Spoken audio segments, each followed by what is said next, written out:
पहला प्रश्न। भगवान, उपनिषद कहते हैं कि सत्य को खोजना खड्ग की धार पर चलने जैसा है। संत दरिया कहते हैं कि परमात्मा की खोज में पहले जलना ही जलना है, और आप कहते हैं कि गाते नाचते हुए प्रभु के मंदिर की ओर जाओ। इनमें कौन सा दृष्टिकोण सम्यक है? आनंद मैत्रेय।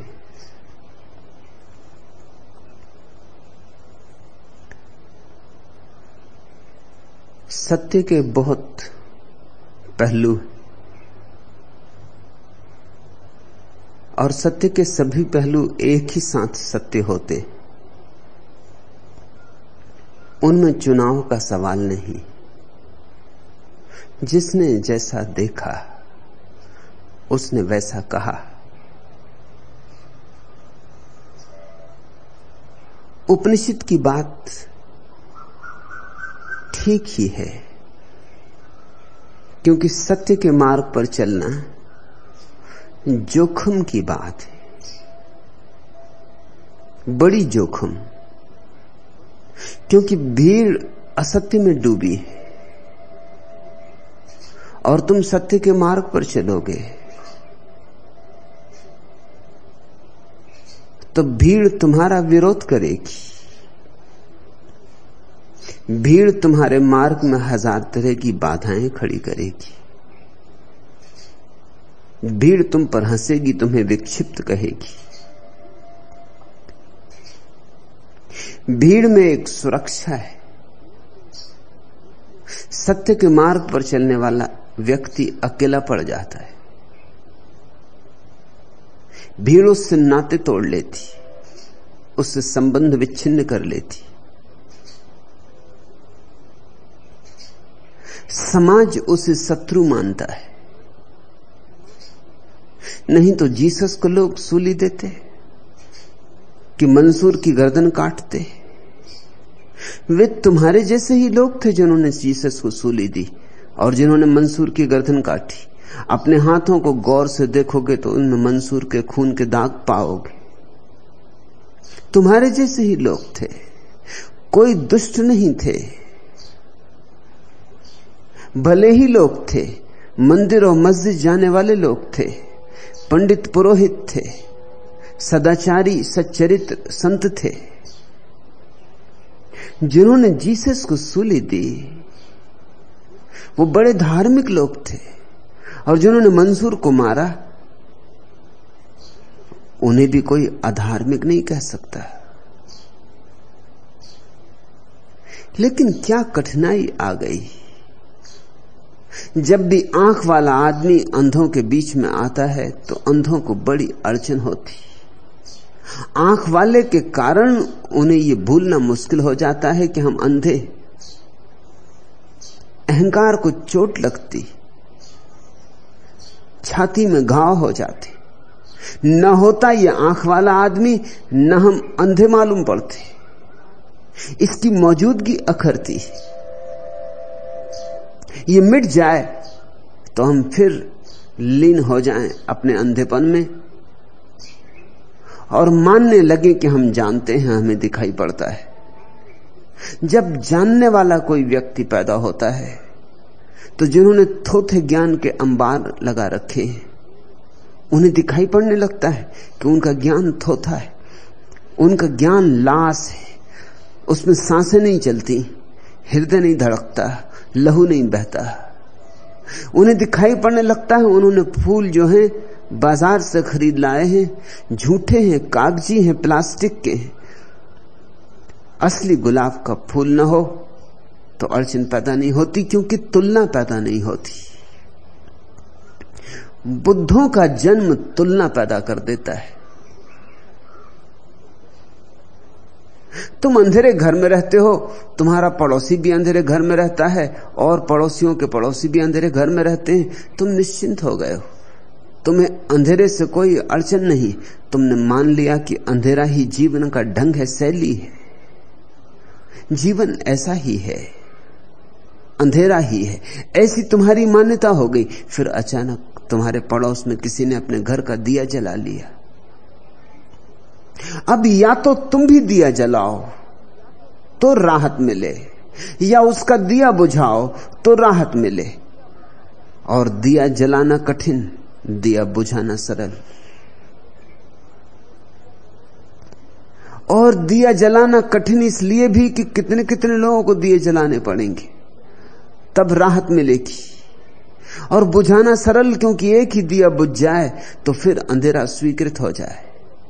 उपनिषद ठीक कहते हैं, सत्य के एक पहलू की तरफ इशारा है कि सत्य के मार्ग पर चलना तलवार की धार पर चलने जैसा है।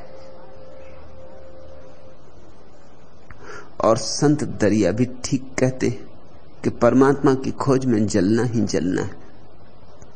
विरह की अग्नि के बिना निखरोगे भी कैसे?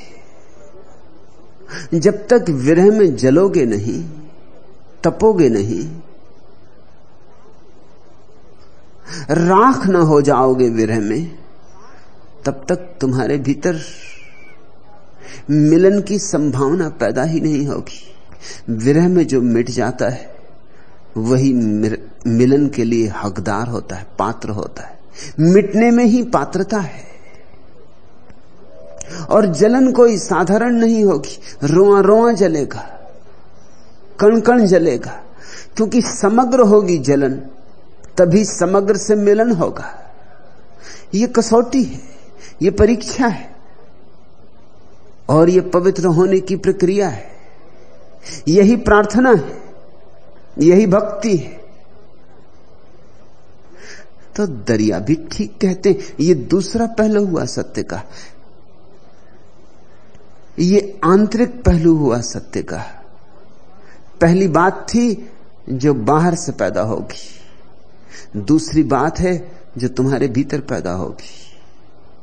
समाज तुम्हें सताएगा, उसे सहा जा सकता है, कौन चिंता करता उसकी। ज्यादा से ज्यादा देह ही छीनी जा सकती है, तो देह तो छीन ही जाएगी। अपमान किया जा सकता है, तो नाम ठहरता ही कहां है इस जगत में। पानी पर खींची गई लकीर है, मिटी जाने वाला है। लोग पत्थर फेंकेंगे, गालियां देंगे, मगर ये सब साधारण बातें। जिसके भीतर लगन लगी सत्य की, वो इन सब के लिए राजी हो जाएगा। ये कुछ भी नहीं है, ये कोई बड़ा मूल्य नहीं है। भीतर की आग कहीं ज्यादा तड़फाएगी, धू धू कर जलेगी। अपने ही प्राण अपने ही हाथों जैसे हवन में रखती है। 1000 बार मन होगा कि हट जाओ, अभी भी हट जाओ, अभी भी देर नहीं हो गई है, अभी भी लौटा जा सकता है। 1000 बार संदेह खड़े होंगे कि क्या पागलपन कर रहे हो, क्यों अपने को जला रहे हो। सारी दुनिया मस्त है और तुम जल रहे हो। सारे लोग शांति से सोए और तुम जग रहे हो, और तुम्हारी आंखों में नींद नहीं, और तारे गिन रहे हो। और एक दिन हो तो चल जाए, दिन बीतेंगे, माह बीतेंगे, वर्ष बीतेंगे, और कोई भी पक्का नहीं कि मिलन होगा भी। यही पक्का नहीं है कि परमात्मा है।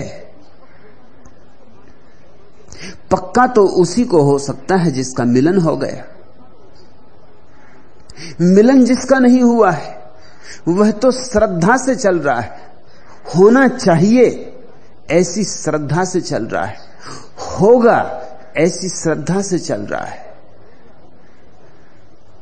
झलकें दिखाई पड़ती हैं उसकी, सुबह उगते सूरज में, रात तारों भरे आकाश में, लोगों की आंखों में झलकें मिलती हैं उसकी। इतना विराट आयोजन है तो इसके पीछे छिपे हुए हाथ होंगे, और इतना संगीतबद्ध अस्तित्व है तो इसके पीछे कोई छिपा संगीतज्ञ होगा। ऐसी मधुर वीणा बज रही है तो अपने से नहीं बज रही होगी। यह संयोग ही नहीं हो सकता, वैज्ञानिक कहते हैं जगत संयोग है, पीछे कोई परमात्मा नहीं। एक वैज्ञानिक ने इस पर विचार किया कि अगर जगत संयोग है तो इसके बनने की संभावना कैसे, कितनी है। उसने जो हिसाब लगाया वो बहुत हैरानी का है। उसने हिसाब लगाया है 20 अरब बंदर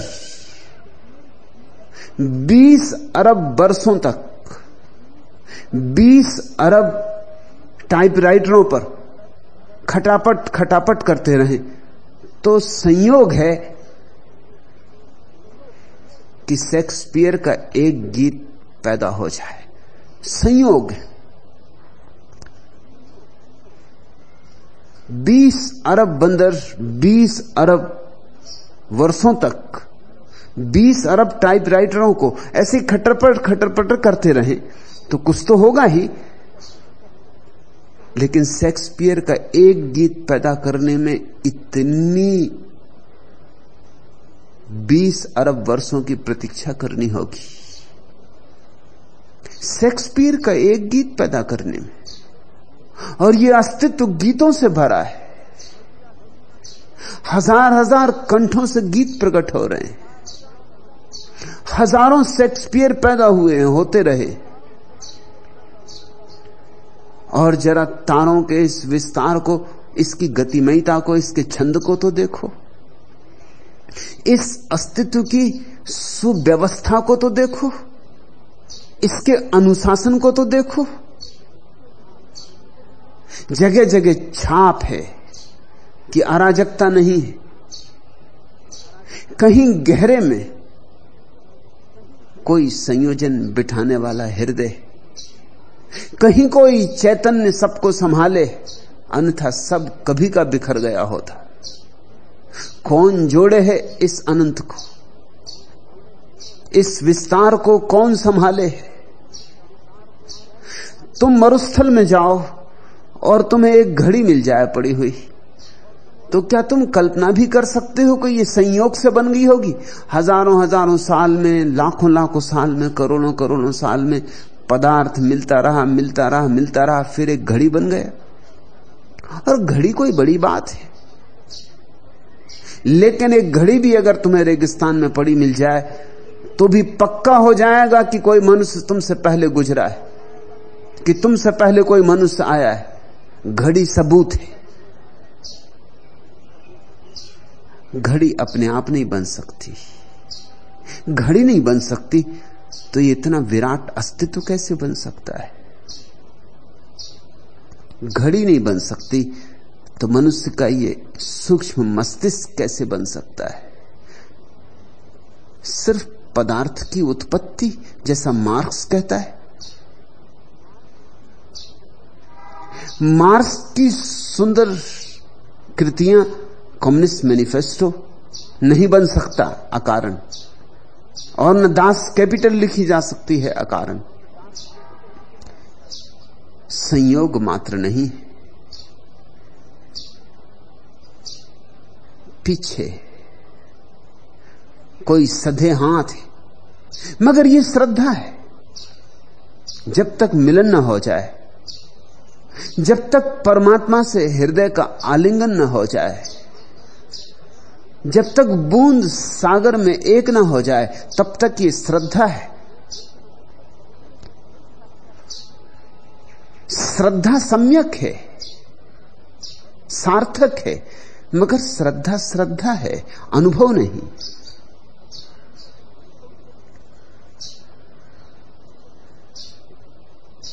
तो मिलन के पहले विरह की अग्नि तो होगी। और चूंकि मिलन की शर्त यही है कि तुम मिटो तो परमात्मा हो जाए। जब तक तुम हो परमात्मा नहीं, और जब परमात्मा है तब तुम नहीं। कबीर कहते हैं, हेरत हेरत है सखी रहा कबीर हेराई। चले थे खोजने, कबीर कहते हैं, और खोजते खोजते खुद खो गए। और जब खुद खो जाते हैं तभी खुदा मिलता है। जब तक खुद ही है तब तक खुदा नहीं। तो जलन तो बड़ी है, अपने ही हाथों से अपने को चिता पर चढ़ाने जैसी है। साधारण प्रेम की जलन तो तुमने जानी, किसी से तुम्हारा प्रेम हो गया तो मिलने की कैसी आतुरता होती। 24 घड़ी सोते जागते एक ही धुन सवार रहती, एक ही स्वर भीतर बजता रहता, एक तारे की तरह। मिलना है, मिलना है, एक ही छवि आंखों में समाई रहती, एक ही पुकार उठती रहती। हजार कामों में उलझे रहो, बाजार में, दुकान में, घर में, मगर रह रह के कोई हुक उठती रहती। साधारण प्रेम में ऐसा होता है। तो भक्ति की तो तुम थोड़ी कल्पना करो, करोड़ों करोड़ों गुनी गहनता, और अंतर केवल मात्रा का ही नहीं है, गुण का भी है। क्योंकि ये प्रेम तो क्षणभंगुर है जो इतना सताता है, जिससे आज प्रेम है हो सकता है कल समाप्त हो जाए, जिसकी आज याद बुलाए नहीं भूलती कल बुलाए बुलाए ना आए, ये भी हो सकता है। आज जिसे चाहो तो नहीं भूल सकते, कल जिसे चाहो तो याद ना कर पाओ, ये भी हो सकता। ये तो क्षणभंगुर है, ये तो पानी का बबूला है, ये इतना जला देता है। ये पानी का बबूला ऐसे फफोले उठा देता है आत्मा में। तो जब शाश्वत से प्रेम जगता है तो स्वभावतः सारी आत्मा दग्ध होने लगती। संत दरिया ठीक कहते, वह एक और पहलू हुआ सत्य का कि उसके मार्ग पर जलना ही जलना है। और चूंकि उपनिषद कहते हैं उसके मार्ग पर चलना खड्ग की धार पे चलना, और दरिया कहते हैं उसके मार्ग पे चलना अग्नि लगे जंगल से गुजरना है। इसीलिए मैं तुमसे कहता हूं नाचते जाना, गाते जाना, नहीं तो रास्ता काट ना पाओगे। जब तलवार पर ही चलना है तो मुस्कुरा के चलना, मुस्कुराहट ढाल बन जाएगी। नाच सको तो तलवार की धार मर जाएगी, गीत गा सको तो आग भी शीतल हो जाएगी। चूंकि उपनिषद सही, चूंकि दरिया सही, इसलिए मैं सही। जाओ नाचते गाते गीत गुनगुनाते।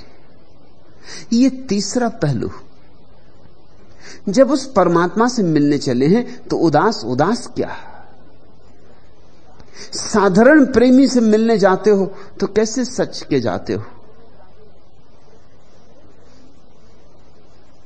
देखा किसी स्त्री को अपने प्रेमी से मिलते जाते वक्त कितनी सजती, कितनी संवरती।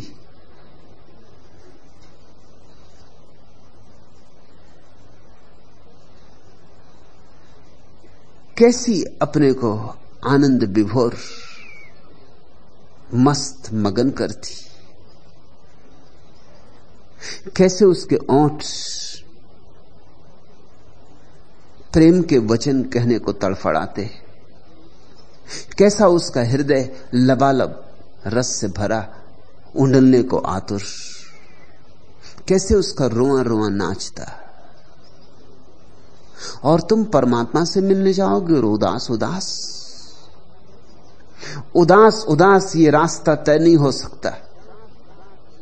रास्ता वैसे ही कठिन है, तुम्हारी उदासी और मुश्किल खड़ी कर देगी। रास्ता वैसे ही दुर्गम है, तुम उदास चले तो पहाड़ सिर पे लेके चले, तलवार की धार पे चले और पहाड़ सिर लेके चले, बचना मुश्किल हो जाएगा। जब तलवार की धार पर ही चलना है तो पैरों में घुंघरू बांधो। मीरा ठीक कहती, पद घुंघरू बांध मीरा नाची रे। जब तलवार पे ही चलना है तो पैर में घुंघरू तो बांध लो। मैं तुमसे कहता हूं, अगर तुम्हारे पैरों में घुंघरू हो तो तुमने तलवार को बोथला कर दिया। ओंठों पर गीत हो, मस्त अलमस्त, जैसे आषाढ़ के पहले पहले बादल घिरे और मत्त मयूर नाचता है, ऐसे तुम नाचते चलो। तलवारें ही तब फूलों की भांति कोमल हो जाएंगी, कांटे फूल हो जाएंगे। और तुमसे कहता हूं उत्सव मनाते चलो, क्योंकि उत्सव ही तुम्हें चारों तरफ शीतलता से घेर लेगा। फिर कोई लपट तुम्हें जला ना पाएगी। जंगल में लगी रहने दो आग, मगर तुम इतने शीतल होगे कि आग तुम्हारे पास आके शीतल हो जाएगी। अंगारे तुम्हारे पास आते आते बुझ जाएंगे, लपटें तुम्हारे पास आते आते फूलों के हार बन जाएंगी। उपनिषद सही, दरिया सही, मैं भी सही, इनमें कुछ विरोधाभास नहीं है। परमात्मा के संबंध में हजारों वक्तव्य दिए जा सकते हैं जो एक दूसरे के विपरीत लगते हो, फिर भी उनमें विरोधाभास नहीं होगा, क्योंकि परमात्मा विराट है, सारे विरोधों को समाये है, सारे विरोधों को आत्मसात किए हुए। उसमें फूल भी हैं और कांटे भी हैं, उसमें रातें भी हैं और दिन भी हैं, उसमें खुला आकाश भी है जब सूरज चमकता है, और बदलियों से घिरा आकाश भी है जब सूरज बिल्कुल खो जाता। परमात्मा में सब है, क्योंकि परमात्मा सब है। उपनिषद सिर्फ एक पहलू की बात कहते, दरिया दूसरे पहलू की बात कहते। उपनिषद और दरिया भिन्न भिन्न बात नहीं कह रहे हैं। और उपनिषद ना और दरिया में तो तुम थोड़ा संबंध भी जोड़ लोगे कि ठीक है, खडक की धार पे चलना कि जलना, इन दोनों में संबंध जुड़ता है। मैं तुमसे बहुत ही उल्टी बात कह रहा हूं। मैं कहता हूं नाचते हुए, गीत गाते हुए, उत्सव मनाते हुए प्रभु से मिलने चले हो, श्रृंगार करो, प्रभु से मिलने चले हो, बंधनबार बांधो। उस अतिथि को बुलाया, महा अतिथि को, द्वार पर स्वागतम का आयोजन करो, रंगोली सजाओ। इतने महा अतिथि को निमंत्रण दिया है तो घर में दिए जलाओ, दिवाली मनाओ, कि गुलाल उड़ाओ, कि होली और दिवाली साथ ही साथ हो, कि छेड़ो वाद्य, कि गीत उठने दो, कि संगीत जगने दो। उस बड़े मेहमान को तभी तुम अपने हृदय में समा पाओगे। वह मेहमान जरूर आता है, बस तुम्हारे तैयार होने की जरूरत है, और बिना उत्सव के तुम तैयार ना हो सकोगे। उत्सव रहित हृदय में परमात्मा का आगमन न कभी हुआ है, न हो सकता है, क्योंकि परमात्मा उत्सव है। रसो वैसा, वह रस रूप है, तुम भी रस रूप हो जाओ तो रस का रस से मिलन हो, समान का समान से मिलन होता है।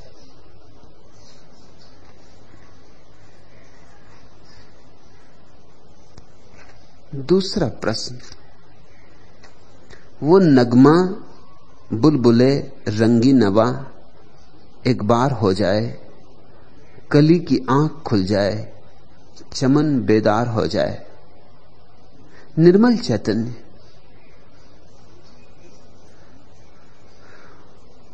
वह गीत गाया ही जा रहा है,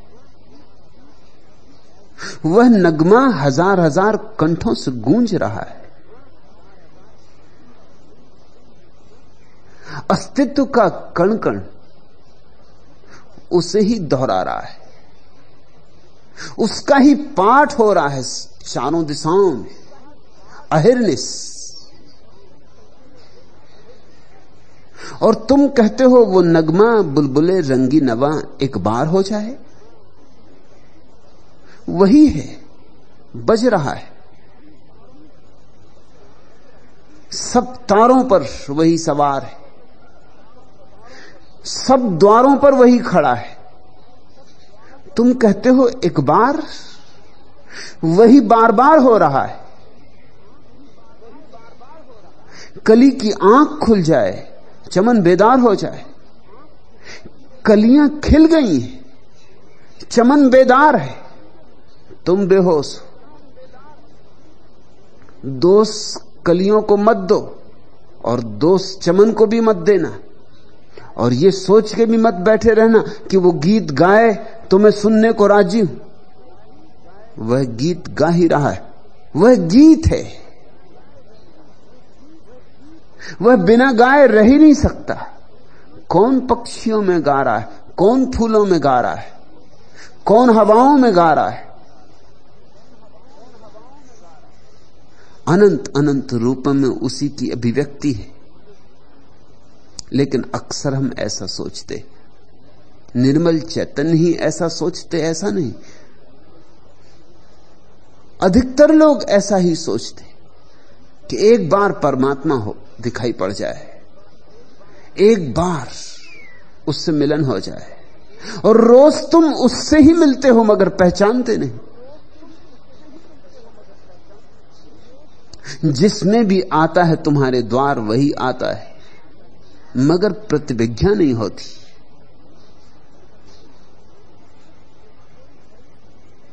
उसके अतिरिक्त यहां कोई है ही नहीं। तुम पूछते हो परमात्मा कहां है, मैं पूछता हूं परमात्मा कहां नहीं है।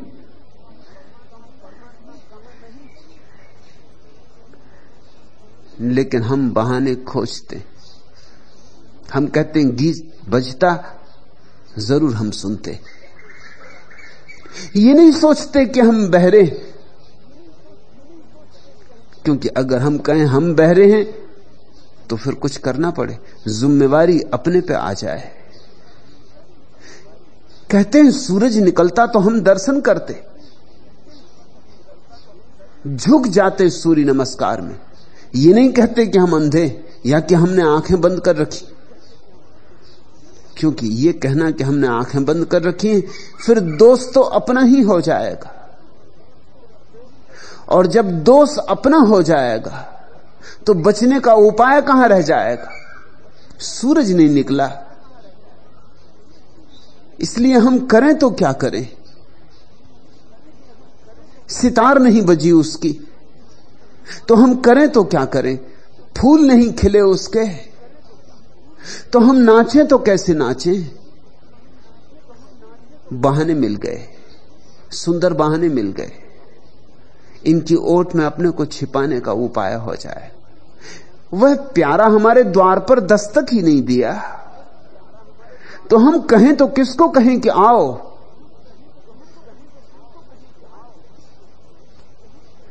हम द्वार किसके लिए खोलें? दस्तक तो दे। हम ये पलक पावड़े किसके लिए बिछाएं? उसका कुछ पता तो चले, कम से कम पग ध्वनि तो सुनाई पड़े। ये मनुष्य की तरकीबें, ये तरकीबें हैं अपने को बचा लेने की। ये तरकीबें हैं कि हम जैसे हैं ठीक है, गलती है अगर कुछ तो उसकी। कली की आंख खुलती तो चमन तो बेदार होने को राजी था, कली की आंख नहीं खुलती, चमन बेदार कैसे हो? और मैं तुमसे कहता हूं, हजारों हजारों कलियों की आंखें खुली, चमन बेदार है। तुम सोए हो, सिर्फ तुम सोए हो। जिम्मेवारी है तो सिर्फ तुम्हारी है। ये तीर तुम्हारे हृदय में चुभ जाए कि जिम्मेवारी है तो सिर्फ मेरी। मैंने आंखें बंद कर रखी, मैंने कान वज्र बधिर कर रखे। तो क्रांति की शुरुआत हो गई, तो पहली किरण शुरू हुई, तो पहला कदम उठा। अब कुछ किया जा सकता है। अगर आंख मैंने बंद की है तो कुछ कर सकता हूं मैं, मेरे हाथ में कुछ बात हो गई, आंख खोल सकता हूं। जब हम दूसरे पे टाल देते और जब हम अनंत पे टाल देते तो हम निश्चिंत होकर सो रहते हैं। और एक करवट ले लो, कंबल को और खींच लो और थोड़ा सो जाओ। अभी सुबह नहीं हुई, जब सुबह होगी तब उठेंगे। और मैं तुमसे कहता हूं सुबह ही सुबह है, हर घड़ी सुबह है। सूरज निकला है, परमात्मा तुम्हारे द्वार पे दस्तक दे रहा है। तुम सुनते नहीं, तुम सुन सको इतने शांत नहीं। तुम्हारे भीतर बड़ा शोरगुल है, तुम्हारे भीतर बड़ा तूफान है, बड़ी आंधियां, बवंडर विचारों के, वासनाओं के। तुम्हारी आंखें बंद है पांडित्य से, शास्त्रों से, तथाकथित ज्ञान से। तुम्हारी आंखों पे इतनी किताबें हैं कि बेचारी आंखें खुले भी तो कैसे खुले। किसी की आंख वेद से बंद है, किसी की कुरान से, किसी की बाइबल से। तुम इतना जानते हो इसलिए जानने से वंचित हो। थोड़े अज्ञानी हो जाओ। मैं तुमसे कहता हूं थोड़े अज्ञानी हो जाओ।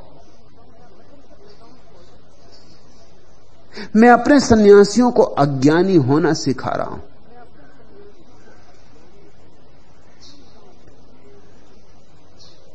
छीन रहा हूं ज्ञान उनका,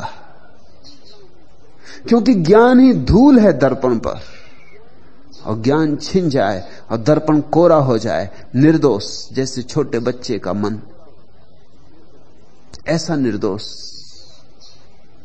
तो फिर देर नहीं होती, पल भर की देर नहीं होती। तत्क्षण उसकी पगध्वनि सुनाई पड़ने लगती, तत्क्षण द्वार पर उसकी दस्तक दिखाई पड़ने लगती, तत्क्षण सारा चमन बेदार मालूम होता है। मस्ती ही मस्ती, सब तरफ उसके गीत गूंजने लगते। फिर तुम जहां भी हो मंदिर है, और जहां भी हो वहीं तीर्थ है। आंख से धूल हटे, और धूल ज्ञान की है। मुश्किल यही है, क्योंकि तुम धूल को धूल मानो तो हटा दो। अभी तुम धूल को समझ रहे हो सोना है, हीरे जवाहरात है, संभाल के रखे हो। इस जगत में सबसे ज्यादा कठिन चीज छोड़ना ज्ञान है। धन लोग छोड़ देते हैं, धन बहुतों ने छोड़ दिया है। घर द्वार छोड़ देते हैं, वह बहुत कठिन नहीं है। घर द्वार छोड़ना बहुत सरल है, क्योंकि कौन घर द्वार से ऊब नहीं गया है। सच तो यह है कि घर द्वार में रहे आना बड़ी तपस्या है। हठयोगी पिट रहे हैं मगर रह रहे हैं। तुम उनको संसारी कहते हो और भगोड़ों को सन्यासी कहते हो। जो भाग गए कायर, उनको कहते हो सन्यासी। और बेचारे ये जो 100 जूते खाएं, तमाशा घुस के देखे, इनको तुम कहते हो कि संसारी। जूतों पे जूते पड़ रहे हैं, मगर उनके कान पे जू नहीं रेंगती, डटे हैं। हठयोगी कहता हूं मैं इनको। इनकी जिद तो देखो, इनका संकल्प तो देखो, इनकी दृढ़ता तो देखो, इनकी छाती तो देखो, बड़े मजबूत है। इनको तुम पापी कहते हो। संसार से भागना तो बिल्कुल आसान है, कौन नहीं भागना चाहता है।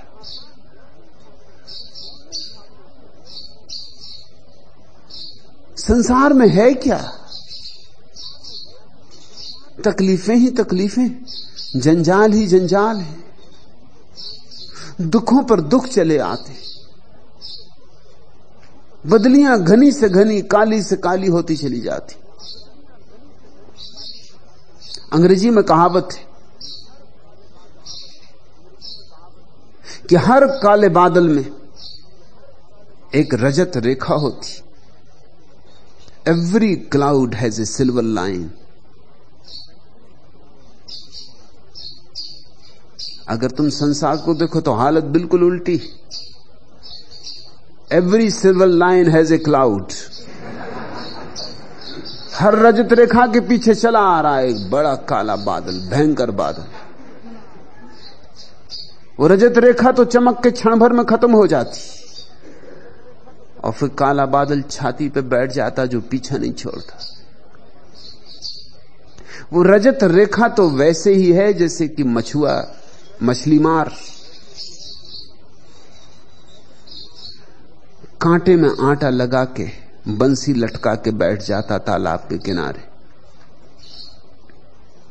कोई आटा खिलाने के लिए मछलियों के लिए नहीं लाया है। आटे में छिपा कांटा है, मछलियों को फांसने आया है, कोई मछलियों को भोजन कराने नहीं आया है।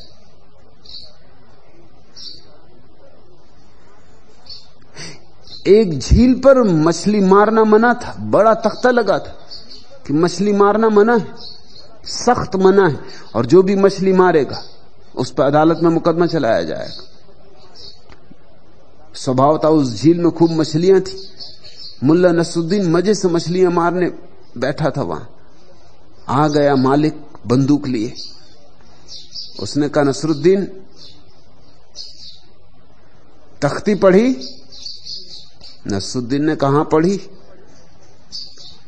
फिर क्या कर रहे हो? बंसी लटका के बैठा था। कहा कुछ नहीं, जरा मछलियों को तैरना सिखा रहा हूं। कोई मछलियों को तैरना सिखाने की जरूरत है कि मछलियों को आटा खिलाने के लिए कोई उत्सुक है? आटा खुद नहीं मिल रहा है, लेकिन आटे के बिना मछली कांटे को लीलेगी नहीं। प्रयोजन कांटा है।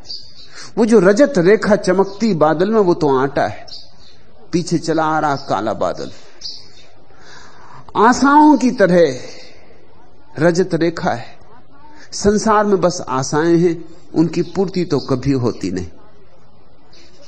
बस आश्वासन, बस दूर से सब अच्छा लगता है। एक महिला ने मुझसे कहा कि मेरी बड़ी मुसीबत है, मैं दूर से सुंदर मालूम पड़ती हूं,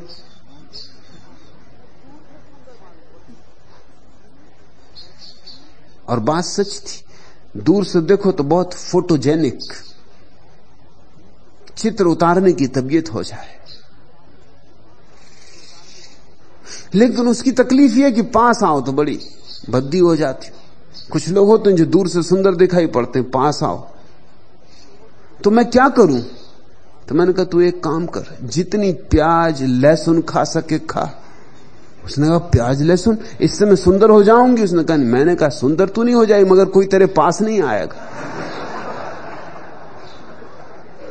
तू सुंदर दिखाई पड़ती रहेगी।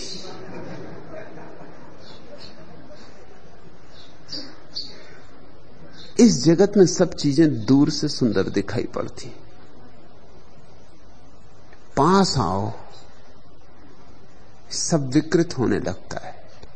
जैसे जैसे पास आओ सब सपने उखड़ने लगते, सब आशाएं टूटने लगती।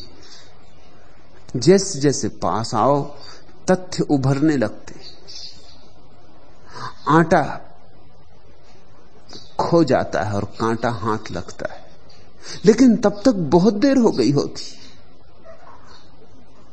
तब तक उलझ गए होते हो। फिर उलझाव से निकलना मुश्किल हो जाता है। जितनी निकलने की चेष्टा करते हो उतना उलझाव बढ़ता चला जाता है, क्योंकि निकलने की चेष्टा में नए उलझाव खड़े करने पड़ते। तुमने देखा कभी एक झूठ बोल के देखा?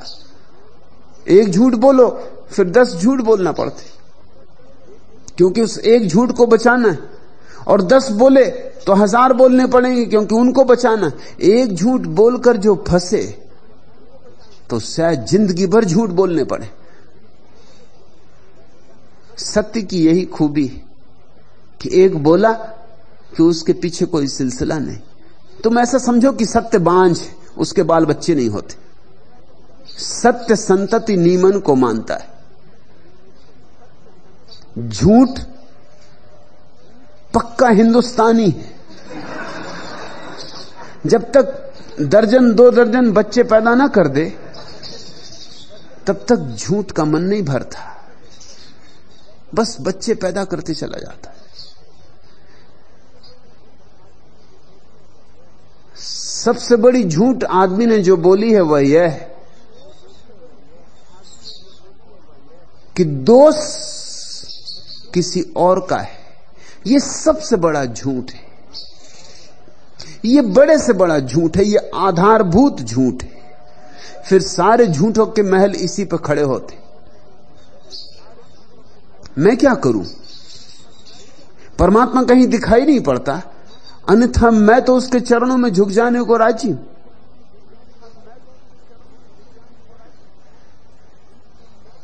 मैं क्या करूं? उसकी आवाज मुझे सुनाई नहीं पड़ती, अन्यथा मैं तो जहां पुकारे वहां जाने को राजी हूं। किसी दूर चांद तारों पर पुकारे तो वहां जाने को राजी हूं। मैं तो सब समर्पण करने को तैयार हूं, लेकिन पुकार तो सुनाई पड़े, आवाज तो आए। और आवाज रोज आ रही, प्रतिपल आ रही, और तुम कानों में उंगलियां डाले बैठे हो। लेकिन उंगलियां तुम जन्मों जन्मों से डाले हो, तो शायद तुम सोचते हो कानों में उंगलियों का डाला होना यही स्वाभाविक है। और आंखों पर तुम्हारे इतनी धूल है, और धूल चूंकि ज्ञान की है, और ज्ञान की बड़ी महिमा और प्रतिष्ठा गाई गई कि जहां राजा का भी सम्मान नहीं होता वहां भी विद्वान पूजे जाते हैं। सदियों सदियों से तुम्हें समझाया गया है कि ज्ञान की बड़ी गरिमा है, बड़ी महिमा है। वेद कंठस्थ करो, उपनिषद दोहराओ, और परिणाम में सुन तुम सिर्फ तोते हो गए हो। उपनिषद भी दोहराते हो, वेद भी दोहराते हो, ज्ञान तो कुछ हुआ नहीं। ज्ञान के नाम पर थोथे शब्दों का जाल तुम्हारी आंखों पर छा गया, जाली छा गई तुम्हारे आंखों पर। अब तुम्हें कुछ दिखाई नहीं पड़ता, परमात्मा सामने खड़ा है, तुम जहां मुंह करो वहीं खड़ा है।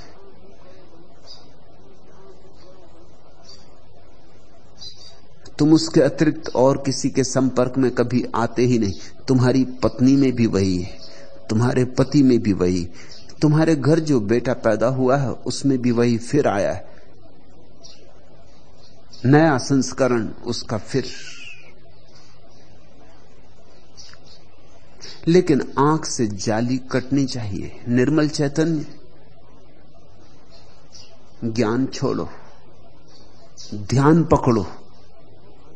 दरिया ठीक कहते हैं, ध्यान हो तो ज्ञान अपने से जन्मता है। वह ज्ञान तुम्हारे भीतर से आएगा तभी ज्ञान है। जब तक बाहर से आए तब तक अज्ञान को छिपाने की प्रक्रिया है और कुछ भी नहीं। सोचो बैठकर कभी, तुम जो भी जानते हो वो भीतर से आया या बाहर से, और तुम बड़े चकित हो जाओगे। तुम पाओगे सब बाहर से आया, तो सब बेकार है। और बेकार ही नहीं, बाधक है, अड़चन है। उतने का ही भरोसा करो जो तुम्हारे भीतर से आया हो, जो तुम्हारे ध्यान में उमगा हो, बस उसका ही भरोसा करना। उसका ही भरोसा रहे तो तुम्हें उसके नगमे अभी सुनाई पड़े, अभी यहीं।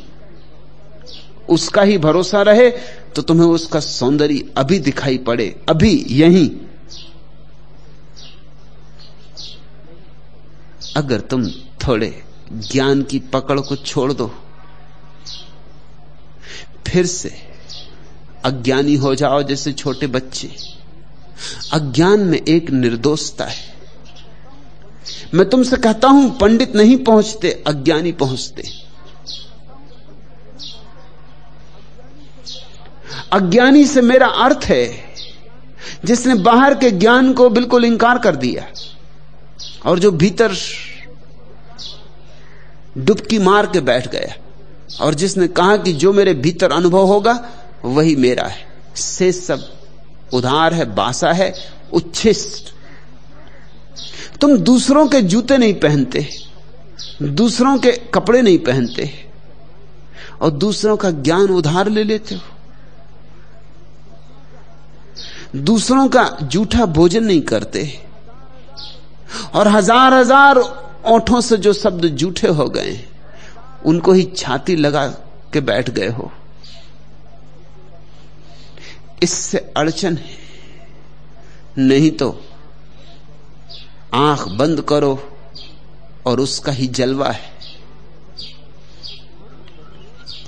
हम वही हैं जो हम नहीं हैं, भाव जो कभी मूर्त न हुए, शब्द जो कभी कहे नहीं गए, जीने की व्यथा में डूबे हुए स्वर जो ध्वनित नहीं हो पाए, राग नहीं बने, जीवन के अचिन्हे सीमांत के चरम क्षण होने न होने के अपनी अनंतता में ठहरे रहे, निरंतर अपनी अतीन्द्रिय संपूर्णता में जीते रहे, पर बीते नहीं, भोगे नहीं गए।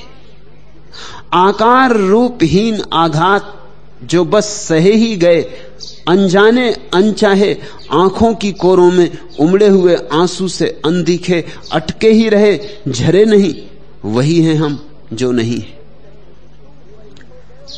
तुम वही हो गए हो जो तुम नहीं हो, क्योंकि उस ज्ञान को पकड़ लिया जो तुम्हारा नहीं, उस चरित्र को पकड़ लिया जो दूसरों ने तुम्हें पकड़ा दिया, उस संस्कार से भर गए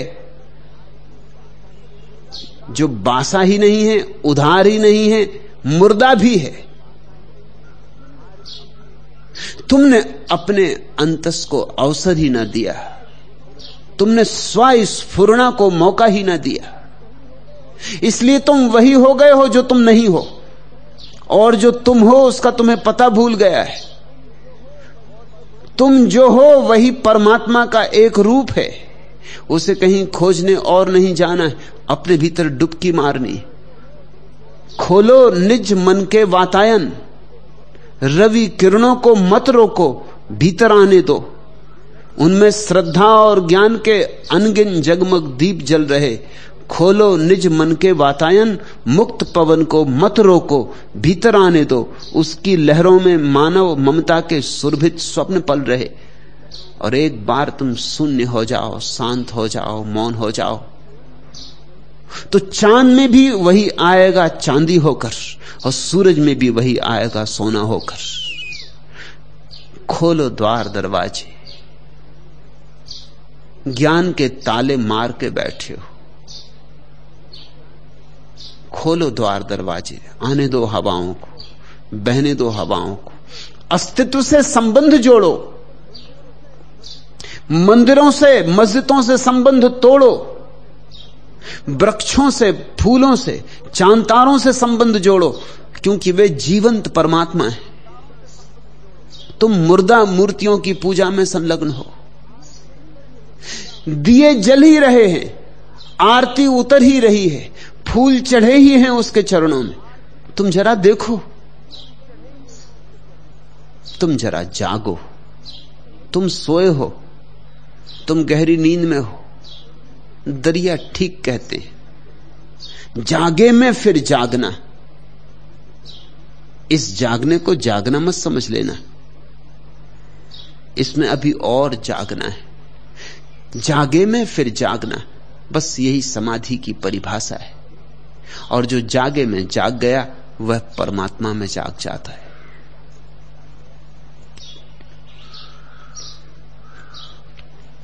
तीसरा प्रश्न, भगवान, आपको सुनता हूं तो लगता है कि पहले भी कभी सुना है, देखता हूं तो लगता है कि पहले भी कभी देखा है।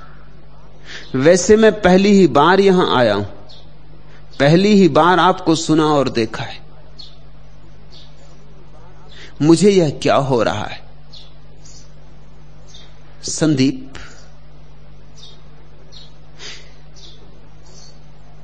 यहां कोई भी नया नहीं, न तुम नए हो न मैं नया हूं। यहां जो तुम्हारे पास बैठे हुए लोग हैं ये भी कोई नए नहीं। न मालूम कितनी बार, न मालूम कितने कितने राहों में, न मालूम कितने कितने लोकों में, न मालूम कितनी कितनी यात्राओं में, योनियों में मिलन होता रहा है। हम अनंत यात्री, बिछुड़ते रहे मिलते रहे। इसलिए चकित ना हो, चौंको मत। यह भी हो सकता है कि मुझसे तुम्हारा मिलना कभी ना हुआ हो, लेकिन मुझ जैसे किसी व्यक्ति से मिलना हुआ हो तो भी याद आएगी, तो भी कोई दबी हुई गहन अचेतन की परतों में याद सरकेगी। क्योंकि बुद्धत्व का स्वाद एक है। अगर तुमने बुद्ध को देखा था, अगर तुमने नानक को देखा था, अगर तुमने कबीर या फरीद के साथ 2 घड़ियां बिताई थी, या कौन जाने दरिया से दोस्ती रही हो, अगर तुमने अनंत अनंत जीवन की यात्राओं में कभी भी किसी ध्यानस्थ व्यक्ति के पास 2 क्षण बिताए थे तो याद आएगी। क्योंकि ध्यान का स्वाद अलग अलग नहीं होता। बुद्ध ने कहा है जैसे सागर को कहीं से भी चखो खारा है, ऐसे ही बुद्धों को भी कहीं से चखो, उनका स्वाद एक ही है, जागरण का स्वाद है। मैं कोई व्यक्ति नहीं हूं, व्यक्ति तो गया, व्यक्ति तो बहा, कब का बह गया। अब तो भीतर एक शून्य है। ऐसे शून्य का अगर तुमसे कभी भी संस्पर्श हुआ हो, और यह असंभव है कि अनंत अनंत जन्मों में कभी ना हुआ हो, यह असंभव है, यह हो ही नहीं सकता। इतने बुद्ध हुए, इतने समाधिस्थ लोग हुए, इतने जिन हुए, इतने पैगंबर, इतने तीर्थंकर, इतने सिद्ध, यह कैसे हो सकता है कि तुम कभी भी किसी बुद्ध की छाया में न बैठे हो? यह कैसे हो सकता है कि सत्संग का स्वाद तुमने कभी न लिया हो? असंभव है। चाहे तुम्हारे बावजूद ही सही, कभी किसी राह पर 2 कदम तुम जरूर किसी बुद्ध के साथ चल लिए होगे। चूक गए, उस बार चूक गए, इस बार मत चूकना। इसलिए कोई याद तुम्हारे भीतर उठ रही, उभर रही। हम अनंत अनंत जीवन की स्मृतियां अपने भीतर लिए बैठे, भूल गए उन्हें, मगर वे मिटती नहीं। शरीर छूट जाता है लेकिन चित्त साथ चलता है। शरीर तो एक बार जो मिला वो मिट्टी में गिर जाता है, लेकिन उसके भीतर चित्त अनुभवों का जो संग्रह है वो नई छलांग ले लेता है, वो नया जन्म ले लेता है। शरीर का नया जन्म नहीं होता, मन का नया जन्म हो जाता है। इस बात को समझना, शरीर का नया जन्म हो ही नहीं सकता, क्योंकि शरीर मिट्टी, गिरा सो गिरा। और आत्मा का नया जन्म हो ही नहीं सकता, क्योंकि आत्मा शाश्वत है, ना उसका कोई जन्म है ना मृत्यु। फिर जन्म किसका होता है? दोनों के बीच में जो मन है उसका ही जन्म होता है। ये जो पुनर्जन्म का सिद्धांत है मन के ही संबंध में लागू होता है, आत्मा के संबंध में लागू नहीं होता। आत्मा का क्या जन्म, न कोई मृत्यु न कोई जन्म। और शरीर का भी क्या जन्म क्या मृत्यु, शरीर तो मरा ही हुआ है। शरीर है मृत्यु, मरण धर्म, मिट्टी, उसका कोई जन्म नहीं होता न कोई मरण होता, वह तो मरा ही हुआ है। मरे की और क्या मौत होगी, और मरे का जन्म क्या हो सकता है। और आत्मा शाश्वत जीवन है, शाश्वत जीवन का कैसा जन्म और कैसी मृत्यु। दोनों के मध्य में एक कड़ी है मन की, वही मन यात्रा करता है। वही मन नए नए जन्म लेता है। उसी मन में तुम्हारे सारे जन्मों जन्मों के संस्कार हैं। उन संस्कारों में मनुष्यों के ही संस्कार नहीं है। जब तुम पशु थे उसके भी संस्कार है, जब तुम पक्षी थे उसके भी संस्कार है,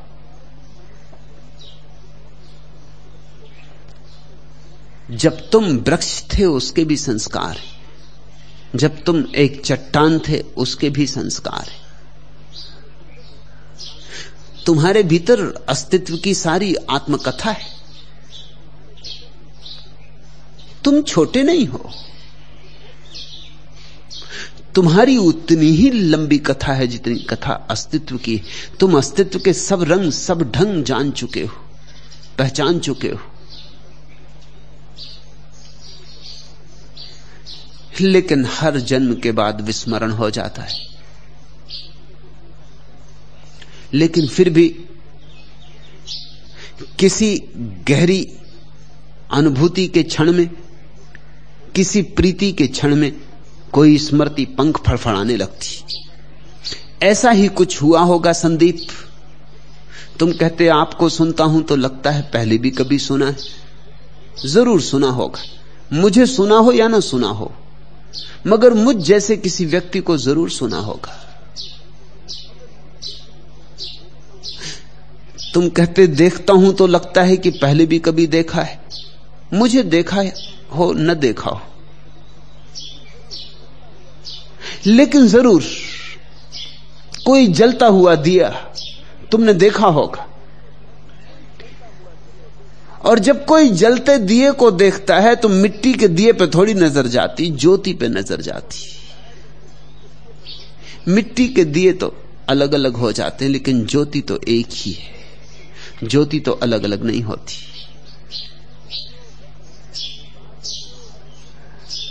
तुम कहते हो वैसे मैं पहली बार ही यहां आया हूं। यहां पहली बार आए हो, लेकिन यहां जैसी जगह सदियों सदियों से जमीन पर सदा सदा रही, तीर्थ उठते रहे। क्योंकि जब भी कहीं कोई ज्योति जली तीर्थ बना, जब भी कभी कोई बुद्ध हुआ वहीं मंदिर उठा, जब भी कहीं कोई फूल खिला भंवरे आए, गीत गूंजे, नाच हुआ। जब भी कोई बांसुरी बजी प्राणों की तो रास रचा, राधा नाची।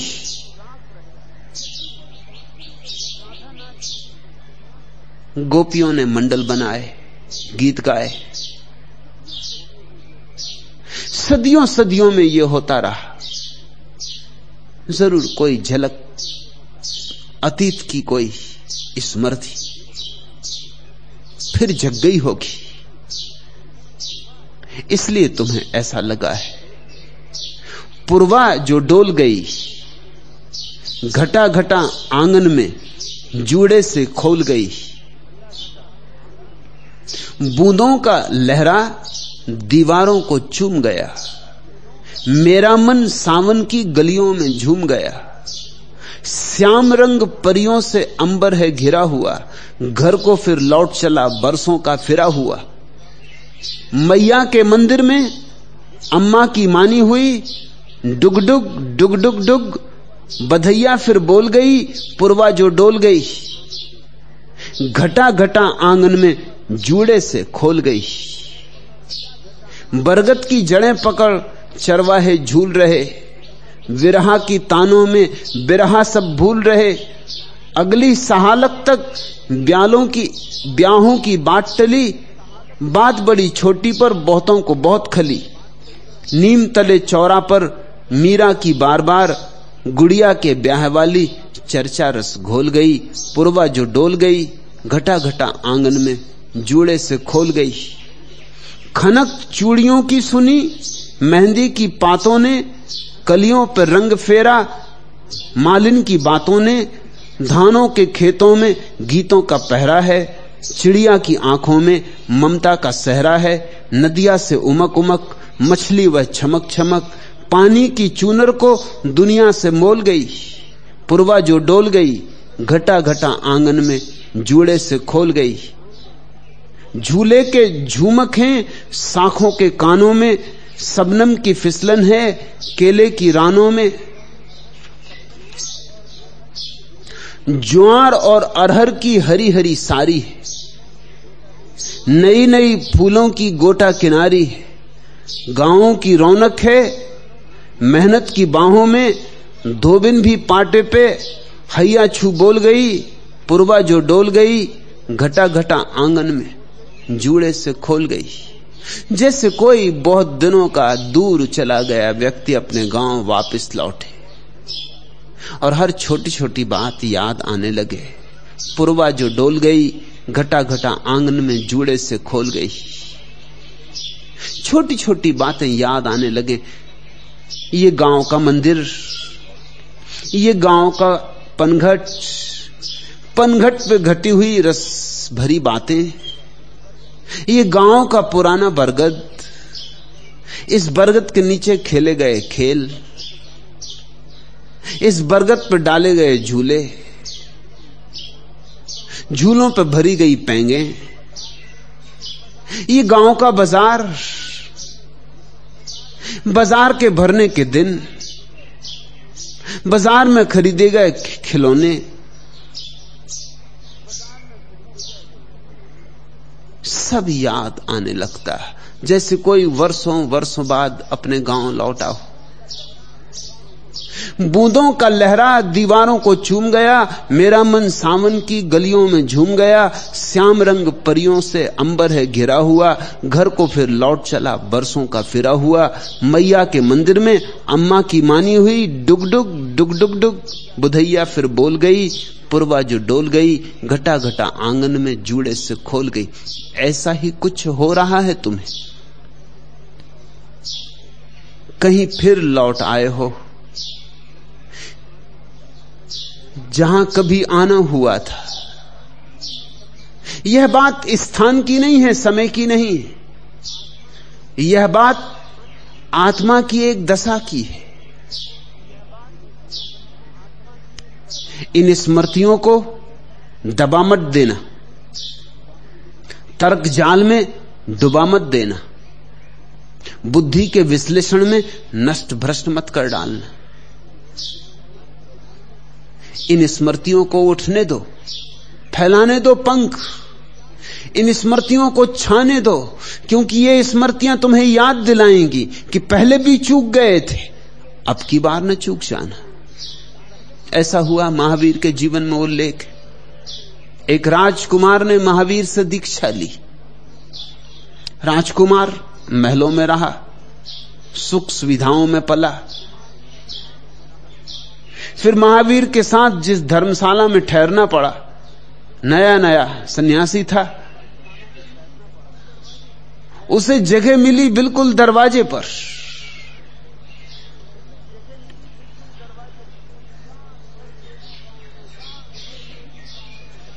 रात भर लोगों का आना जाना, सो ही ना सका, मच्छर अलग काटे,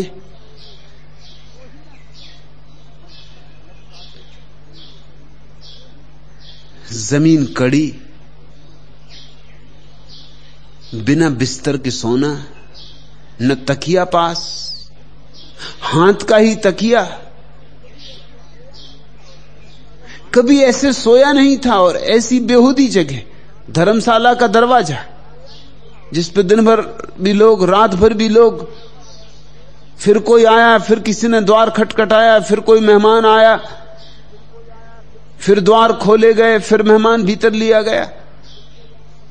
आधी रात थी, उसने सोचा ये क्या हुआ, ये मैं किस झंझट में पड़ गया। अच्छा भला घर था, सुख सुविधा थी, सुबह ही होते वापस लौट जाऊंगा।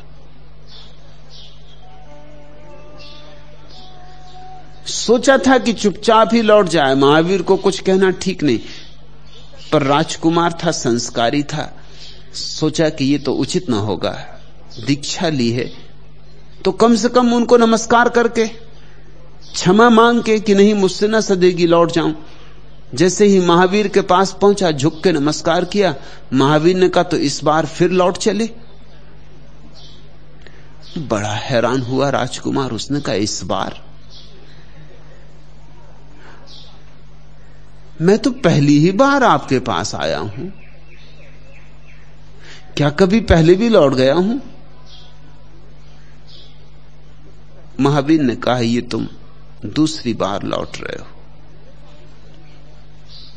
मेरे पास नहीं आए थे पहली बार। मुझसे पहले जो तीर्थंकर हुए पार्श्वनाथ, उनके पास आए थे। और यही अड़चन, यही धर्मशाला का दरवाजा, यही एक हाथ का तकिया बना के सोना, यही मच्छर। जरा याद करो, महावीर ने ऐसे उकसाया जैसे कोई सिगरी में अंगारे को उकसाए। जरा झाड़ दी राख, एक स्मृति भभक के उठी, दृश्य खुल गया। एक क्षण को उसकी आंख बंद हो गई। याद आया कि हां, पार्श्वनाथ की प्रतिमा प्रकट हुई। याद आया कि हां, दीक्षित हुआ था। और याद आया कि 20 से ही लौट गया था। आंख आंसुओं से भर गई। महावीर के चरणों पर सिर रखा। महावीर ने कहा, अब क्या इरादा है? रुकते हो कि जाते हो? उस राजकुमार ने कहा, अब जाना कैसा? धन्य भागी हूं कि आपने याद दिला दी। धन्य भागी हो तुम कि तुम्हें याद आ रही। बिना मेरे दिलाए तुम्हें याद आ रही, सो और भी धन्य भागी हो। भाग गए होगे पहले कभी, आते आते पास दूर छिटक गए होगे, बनते बनते साथ छूट गया होगा, किसी नाव पर चढ़ते चढ़ते उतर गए होगे, कोई द्वार खुलते खुलते बंद हो गया होगा। हंस हंसकर मैं भूल चुका हूं आशा और निराशा को, रो रो कर मैं भूल चुका हूं सुख दुख की परिभाषा को। भूल चुका हूं सब कुछ, केवल इतना मुझको याद रहा, बनते देखा मिटते देखा अपनी ही अभिलाषा को। नहीं आज तक देख सका हूं निज धुंधले अरमानों को, नहीं आज तक सुन पाया हूं उड़ के अस्फुट गानों को। अरे देखना सुनना उसका जिसका हो अस्तित्व यहां, प्रेम मिटा देता है पल में अपने ही दीवानों को। देखें किसमें कितनी तृष्णा, किसमें कितनी ज्वाला है, निर्जीवों के इस समूह में जीवित कौन निराला है। आज हलाहल छलक रहा है पीड़ित जग की आंखों में, सुधा समझकर कौन यहां पर उसको पीने वाला है। देखें किसमें अमिट साध है, किसमें अक्षत आशा है, मिट मिट कर फिर बनने वाली किसमें नव अभिलाषा है। आज मौन निस्पंद पड़ा है विश्व मृत्यु की तंद्रा में, जीवन का संदेश सुनाने वाली किसकी भाषा है। देखें किसके ओर में गति है श्वासों में उच्छ्वास यहां, किसके वैभव के अंतर में है अक्षय विश्वास यहां। आज विकृत सीमित है जग के जीवन का उन्मुक्त प्रवाह, इस असीम में लहराता है किसका पूर्ण विकास यहां। किस गति से प्रेरित हो अविकल बहता है सरिता का जल, किस इच्छा से पागल होकर लहरें उठती मचल मचल। कलकल ध्वनि में छलक रहा है किस अभिलाषा का संगीत, लय होने को प्रेम ढूंढता है असीम का वक्षस्थल। किस तृष्णा से आकुल होकर पीहू पीहू रटता है चातक, किस प्रिय का आह्वान कर रही कुहू कुहू सुर में कुहू अथक। कलरव के उन सप्त स्वरों में हैं किससे मिलने की साध, ढूंढ रहा अस्तित्व पूर्णता के सपने की एक झलक। आंख मूंद कर बढ़ते जाना एक नियम दीवानों का, सिर न झुकाना लड़ते जाना एक नियम मर्दानों का।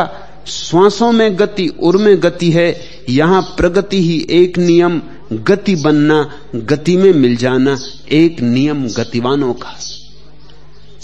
मैं एक चुनौती हूं, एक आह्वान, झकझोरता हूं तुम्हें, पूछता हूं तुमसे, आंख मूंद कर बढ़ते जाना, एक नियम दीवानों का। सिर न झुकाना, लड़ते जाना, एक नियम मर्दानों का। श्वासों में गति, उर में गति है, यहां प्रगति ही एक नियम। गति बनना, गति में मिल जाना, एक नियम गतिवानों का। चूके हो पहले, इस बार ना चूकना। डर तो लगता है, सत्संग भय तो लाता है। अरे देखना सुनना उसका जिसका हो अस्तित्व यहां, प्रेम मिटा देता है पल में अपने ही दीवानों को। तो प्रेम तो मिटाता है, प्रेम तो जलाता है, लेकिन जिसमें हिम्मत है, जिसमें साहस है, वह हंसते हुए जलता है, वह हंसते हुए मिटता है। और जो हंसते हुए मिट जाए वह उसे पा लेता है जिसका फिर कभी मिटना नहीं होता है।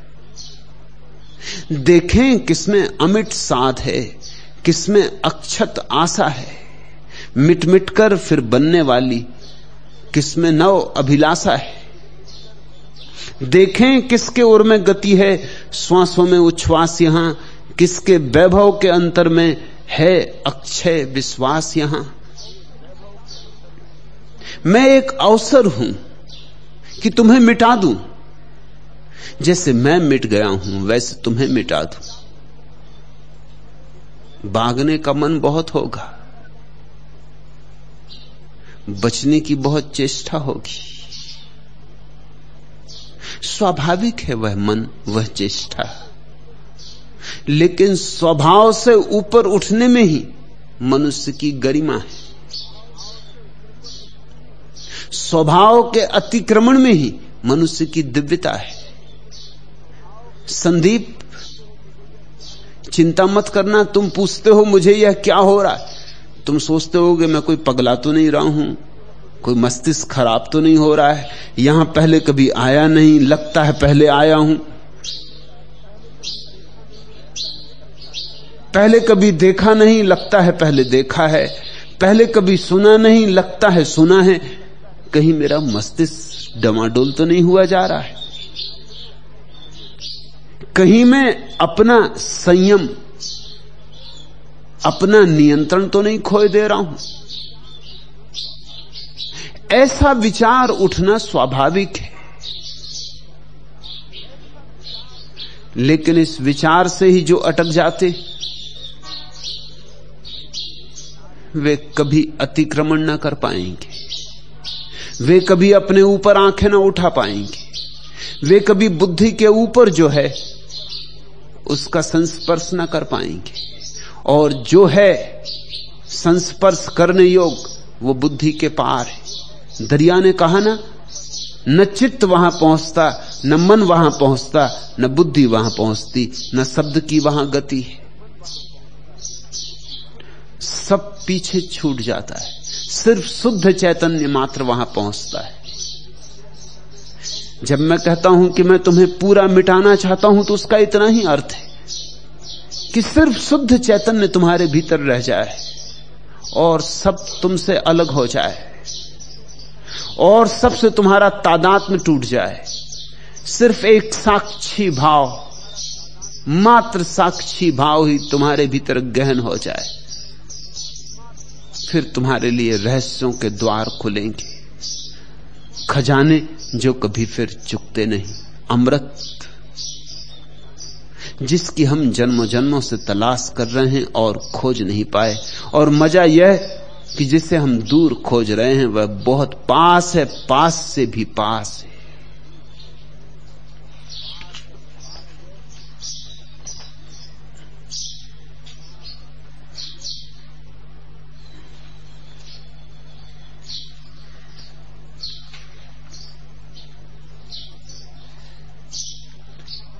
चौथा प्रश्न, आप कुछ कहते हैं, लोग कुछ और ही समझते हैं, यह कैसे रुकेगा?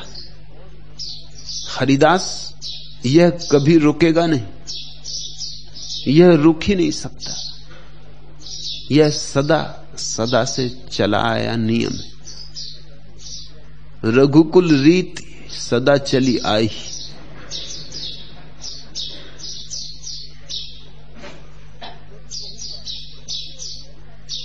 मैं जो कहूंगा तुम उसे वैसा ही कैसे समझ सकते हो जैसा मैं कहता हूं? तुम उसे वैसा ही कैसे समझ सकते हो? कोई उपाय नहीं। मैं पुकारता हूं एक पहाड़ से, तुम सरक रहे हो अपनी अंधेरी घाटियों में। तुम तक पहुंचते पहुंचते मेरी आवाज नहीं रह जाएगी। तुम ज्यादा से ज्यादा घाटियों में मेरी गूंज सुनोगे, अनुगूंज सुनोगे, प्रतिध्वनि सुनोगे, और फिर प्रतिध्वनि भी तुम अपने ढंग से सुनोगे। मैं बोलूंगा पहाड़ के शिखर की, स्वर्ण मंडित शिखर की भाषा में, प्रकाशोज्वल शिखर की भाषा में। तुम समझोगे घाटियों की अंधेरे की भाषा में। तुम पहले अनुवाद करोगे, तब समझोगे।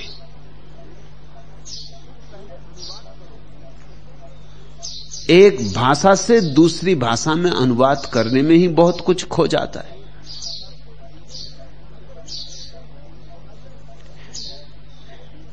फिर अगर गद्य हो तो भी खो जाता है, पद्य हो तब तो बहुत कुछ खो जाता है।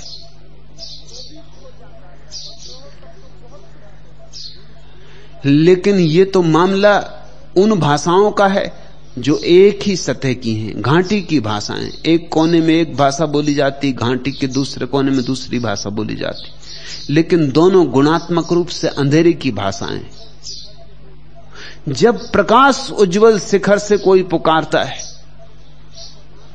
तो भाषाओं का अंतर बहुत बड़ा है, गुणात्मक अंतर है। आकाश को पृथ्वी पर लाना,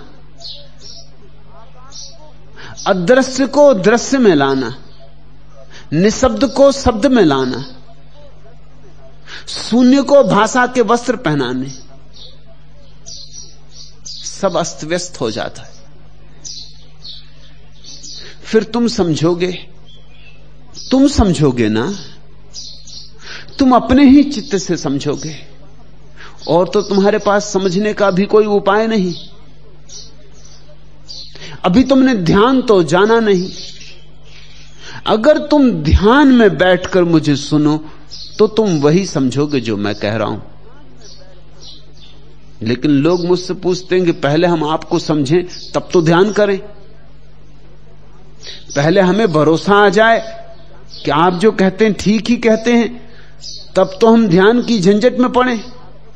पहले ध्यान क्या है यह समझ में आ जाए तो हम ध्यान करें। ठीक ही कहते हैं, तर्कयुक्त बात कहते हैं। होशियार आदमी है, बाजार में आदमी जाता है, 4 पैसे का घड़ा खरीदता है तो भी ठोंक पीट के देखता है, बजा के देखता है कहीं फूटा फाटा तो नहीं, ऐसी 4 पैसे गंवाना दे। जो आदमी 4 पैसे के घड़े को भी ठोंक बजा के देखता है, वो ध्यान जैसी महाक्रांति को बिना सोचे समझे उतर जाएगा, इसकी आशा रखनी उचित नहीं। पहले समझेगा, और समझने में ही अड़चन है। समझेगा मन से, और मन ध्यान का दुश्मन है। मन और ध्यान विपरीत है। मन है अंधेरा, ध्यान है ज्योतिर्मय। मन है मृत्यु, ध्यान है अमृत। मन है क्षणभंगुर, ध्यान है शाश्वत। कोई संबंध नहीं बैठता मन का और ध्यान का, बात ही नहीं बनती। हरिदास, तुम्हारी तकलीफ में समझता हूं, तुम्हारी पीड़ा में समझता हूं। तुम उतरने लगे ध्यान में, तुम्हें कुछ कुछ बात समझ में पड़ने लगी, तो तुम्हें बेचैनी होती कि लोग आपकी बात को गलत क्यों समझते हैं, कुछ का कुछ क्यों समझते हैं। लेकिन नाराज मत होना, उनकी भी मजबूरी है, वे भी क्या करें, उन पे अनुकंपा रखना, समझाया जाना। इसलिए तो रोज मैं समझाया जाता हूं, तुम कुछ भी समझो, तुम कुछ का कुछ समझो, मैं समझाया जाऊंगा। मेरी तरफ से कृपणता ना होगी। आज नहीं समझोगे, कल नहीं समझोगे, परसों नहीं समझोगे, कब तक नहीं समझोगे। एक आध दिन शायद तुम्हारे बावजूद कोई किरण उतर जाए, कोई रंध्र मिल जाए, कोई थोड़ा सा द्वार दरवाजा मुझे मिल जाए और तुम तक पहुंच जाऊं और तुम्हारे प्राणों को छू लूं। एक बार तुम्हारी हृदय तंत्री बज जाए, बस फिर शुरुआत हुई, पहला पाठ हुआ। पहले पाठ तक पहुंचाने में ही वर्षों लग जाते। अंतिम पाठ की तो बात ही नहीं करनी चाहिए। गुरु पहले पाठ तक ही पहुंचा दे, बस काफी। अंतिम पाठ तक तो फिर तुम स्वयं पहुंच जाओगे। पहला कदम उठ जाए तो अंतिम कदम बहुत दूर नहीं। पहला कदम 50% यात्रा पूरी हो गई, क्योंकि फिर पहला कदम दूसरा उठवा लेगा और दूसरा तीसरा उठवा लेगा। फिर तो सिलसिला शुरू हो गया, श्रृंखला का जन्म हो गया। चल पड़े तुम, सम्यक दिशा मिल गई।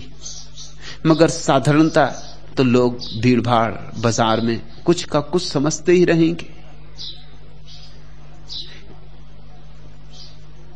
यहां आएंगे भी नहीं।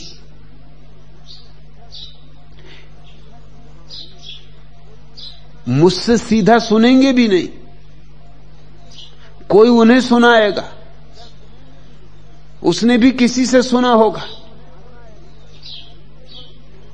अभी भारतीय संसद में घंटे भर उन्होंने मेरे संबंध में विवाद किया। उनमें से एक भी व्यक्ति यहां नहीं आया जिन्होंने विवाद में भाग लिया, और सब इस तरह विवाद में भाग लिए जैसे जानकार है। एक ने भी साहस नहीं किया है आने का, लेकिन बोले ऐसे जैसे सब जानते हैं।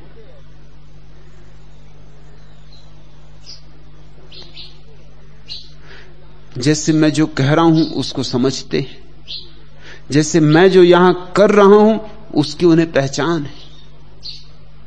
अफवाहों को लोग सुनते हैं, अफवाहों से लोग जीते, और जिनको तुम समझदार कहते हो, बुद्धिमान कहते हो, वे भी अफवाहों से ही जीते और समझते हैं।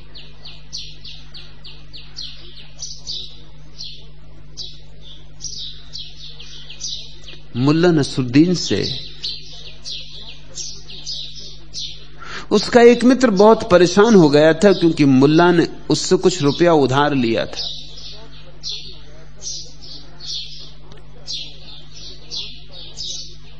जब भी उससे मांगता रुपया मित्र, मुल्ला कहता अगले महीने,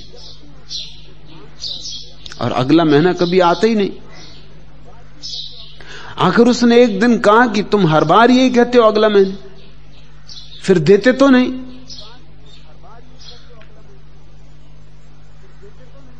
तो मुल्ला हंसने लगा। उसने कहा तुम्हें यह समझ में नहीं आता कि अगर देना ही होता तो अगले महीने पे क्यों टालते। और फिर मैं हमेशा अगले महीने पे टालता हूं। मेरी संगति देखी, अपने वचन पर प्रतिबद्ध, अगले महीने ही दूंगा। जो बात कह दी कह दी, वचन का पक्का हूं, इस वचन को कभी खंडित ना करूंगा। मित्र आखिर थक गया, वर्षों गुजर गए, सैकड़ों तकाजों के बावजूद भी जब मुल्ला ने रुपया वापस करने का नाम नहीं लिया, तो एक दिन मित्र ने कहा अब तो मेरा इंसानियत पर से विश्वास ही उठ गया। मुल्ला नसरुद्दीन ने तत्परता से कहा भाई, पर से विश्वास उठ जाए तो कोई बात नहीं, मित्रता पर से विश्वास नहीं उठना चाहिए।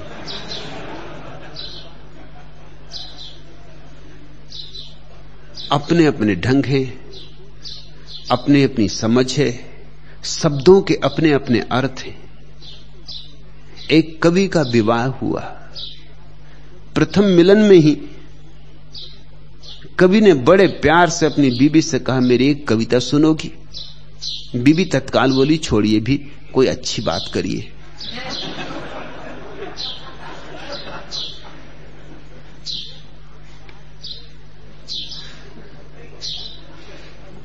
एक लाज में हर रोज 2 चम्मच गाय, इसलिए जो लोग भोजन के लिए आते उन पर फिर कड़ी निगरानी रखी गई। मुल्ला नसरुद्दीन हर रोज आता था, आज उस पर भी नजर रखी गई। जब उसने भोजन समाप्त कर लिया तो जल्दी से 2 चम्मच उठा के अपनी जेब में डाल लिए। फौरन उसको पकड़ भी लिया गया। नौकर उसे मालिक के पास ले गए।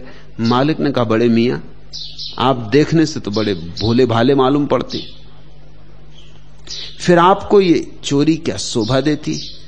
मुल्ला नसरुद्दीन ने अपनी जेब में से कागज निकालकर मालिक को दिया। जो डॉक्टर का प्रिस्क्रिप्शन था उसमें लिखा था, हर रोज भोजन के पश्चात 2 चम्मच लेना। अब करोगे क्या? लोग तो वैसा ही समझेंगे जैसा समझ सकते।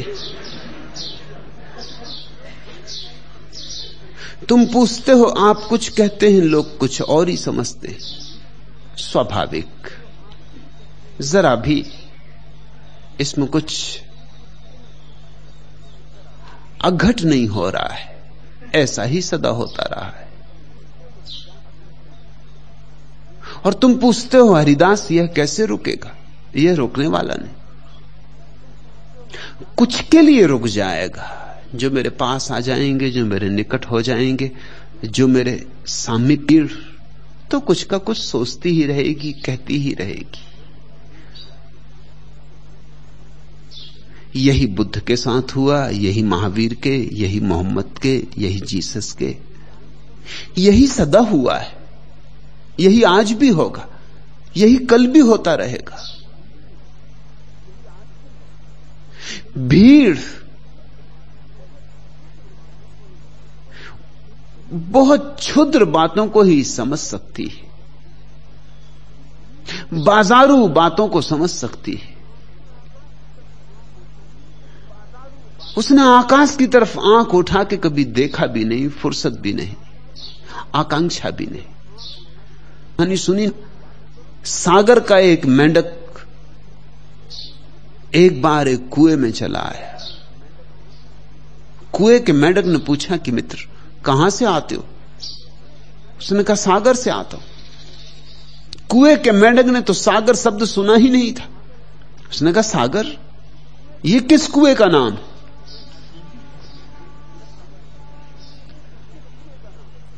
सागर से आया मेंढक हंसने लगा। उसने कहा, ये कुएं का नाम नहीं। तो सागर क्या है? बड़ी मुश्किल हुई सागर के मेंढक को, कैसे समझाए सागर क्या है। कुएं का मेंढक कभी कुएं में ही बड़ा हुआ, कुएं में ही जिया, कुआं ही उसका संसार था। वही उसका समस्त विश्व था। कुएं के मेंढक ने 1/3 कुएं में छलांग लगाई और कहा, इतना बड़ा है तुम्हारा सागर? सागर के मेंढक ने कहा, मित्र तुम मुझे बड़ी अड़चन में डाल दे रहे। सागर बहुत बड़ा है, तो उससे कैसे समझाऊं, तुम्हें कैसे बताऊं? सागर बहुत बड़ा है। तो उसने पूरे कुएं में एक कोने से दूसरे कोने तक छलांग लगाई। उसने कहा, इतना बड़ा है तुम्हारा सागर? और जब सागर के मेंढक ने कहा, ये तो कुछ भी नहीं है, अनंत अनंत गुना बड़ा है,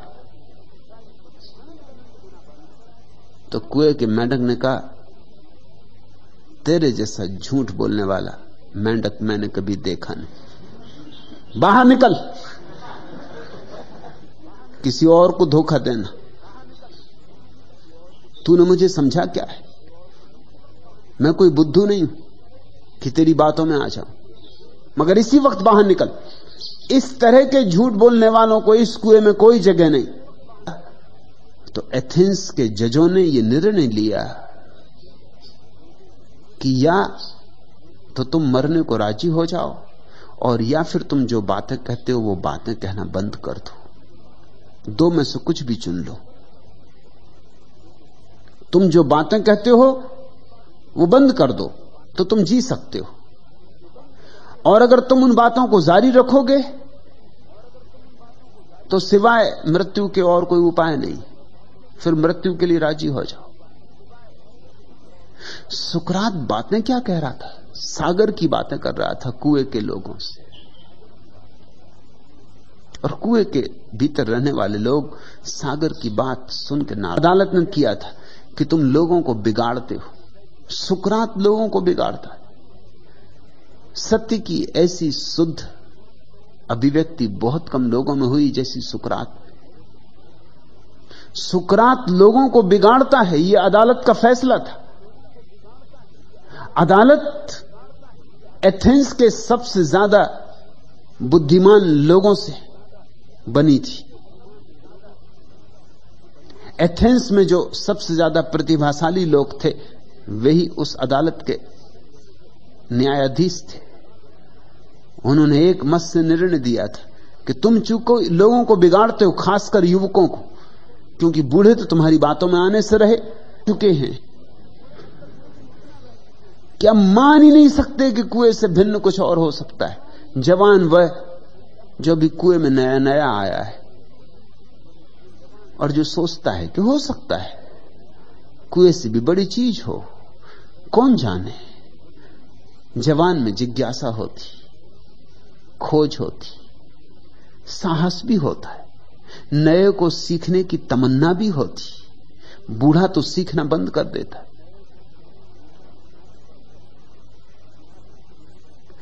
जैसे जैसे आदमी बूढ़ा होता जाता है वैसे वैसे उसका सीखना क्षीण होता जाता है, और जो आदमी अपने बुढ़ापे तक सीखने को राजी, वह बूढ़ापे को राजी, उसके भीतर सदा ही युवावस्था बनी रहती, और युवावस्था की ताजगी और युवावस्था का बहाव और युवावस्था की प्रतिभा बनी रहती।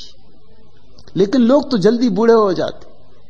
तुम सोचते हो कि 70 साल में बूढ़े होते हैं तो तुम गलत सोचते हो। मनोवैज्ञानिक कहते हैं कि अधिकतर लोग 12 वर्ष की उम्र के बाद रुक जाते हैं, फिर सीखते ही नहीं। 12 वर्ष ये औसत मानसिक उम्र है दुनिया की। 12 वर्ष भी कोई उम्र हुई? 7 वर्ष की उम्र में बच्चा 50% बातें सीख लेता है, बस 50% और सीखेगा, सब ठहर जाता है। फिर सीखने का उपक्रम बंद हो जाता है। फिर तुम अपने ही कुएं के गोल घेरे में घूमने लगते हो। फिर तुम सागर की तरफ दौड़ती हुई सरिता नहीं रह जाते, रेल की पटरी पर दौड़ती हुई मालगाड़ी हो जाते। मालगाड़ी, पैसेंजर गाड़ी भी नहीं, क्योंकि भीतर तुम्हारे सिर्फ कूड़ा कचरा भरा होता है, तुम्हारे भीतर जीवन भी नहीं होता, और रेल की पटरी पे दौड़ते रहते हो। फिर तुम्हारे जीवन में और कोई स्वतंत्रता नहीं रह जाती। उसी पटरी पे दौड़ते दौड़ते एक दिन मर जाते हो। बात भी समझेंगे तो गलत समझेंगे, समझेंगे तो कुछ का कुछ समझेंगे। मैं इससे अन्यथा की आशा भी नहीं रखता, इसलिए मुझे इससे कुछ अड़चन नहीं होती, मुझे इससे कुछ विषाद नहीं होता, इससे मुझे कोई चिंता नहीं होती। ये होना ही चाहिए। अगर लोग मेरी बात बिल्कुल वैसे ही समझ लें जैसा मैं कह रहा हूं तो चमत्कार होगा।